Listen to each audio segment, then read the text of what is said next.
The things I did not know about sex when we got married. We were 21 years old. Oh, it hurts my head. I didn't know how female orgasms worked. I didn't know about the clit. I didn't know you could have multiple orgasms from multiple different body parts as a woman, because women's bodies are actually satellite dishes. It's taking in all sorts of touch. I didn't know that really when we were talking about sex in the conservative Christian circles, what we were talking about was pleasure for men. I didn't know that I had internalized all these messages that I could use sex for my own emotional regulation, which is really the equivalent of masturbating with someone else's body. I didn't know how to be fully embodied in my own body and present to touch and how to communicate things I liked. In short, I was a nightmare on demand, ready for delivery on honeymoon night. Nor did I have the skills or the knowledge of what questions to ask to make it better.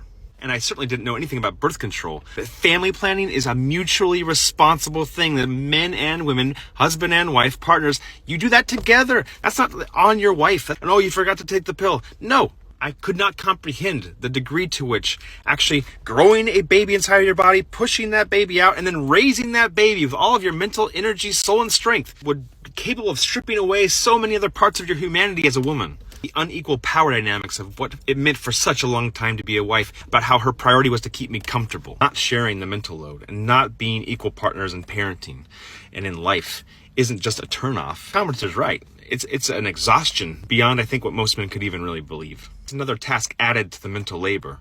My partner actually would, in her head, proactively kind of schedule sex so that she didn't have to think about it later, and so that she could prevent that mopey energy. Not okay. We are a cautionary tale. The pain I have caused in an area that should have been beautiful and should have been full of co-creation and should have been mutually pleasurable. God, things I wish I had known. I'm going to talk about unrealistic sex expectations, specifically when it comes to vacationing. Number one, I wasn't even really in tune with my own body. I looked to my partner and I looked to sex as an escape from stress. And that is not what lovemaking is. That's not what a partner is for. That does a lot of damage. If you're not able to read your own body, how are you going to read somebody else's? So that level of aloofness I brought with me on vacation. Anytime there was a rare occasion where the two of us could go away, I automatically thought like, oh, I think that I'm going to get lucky. You know who wasn't lucky in that scenario? My partner.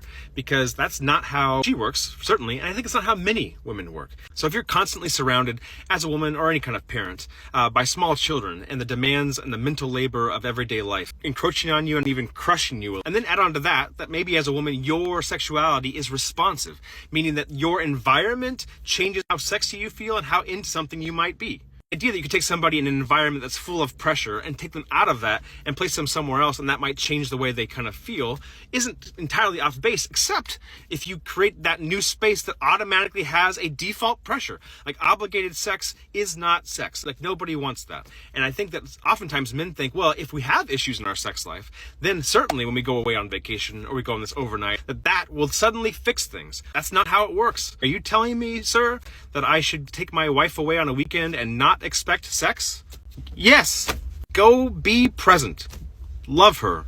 Love her in the ways that feel like love to her. And whatever happens after that, happens after that. But expectation does no good. Sex has to be a mutually co-created experience, right? She'll let you know if she's into you. And she will also let you know by her body language and the lack of excitement if she's not. I was not interested in reading the lack of excitement if I was excited. And that did a tremendous amount of harm. Think about it this way. If you were to take water and put it in a pot, and then you put it in the freezer and it froze over, right? And your idea was, I would really like to get that water like steamy.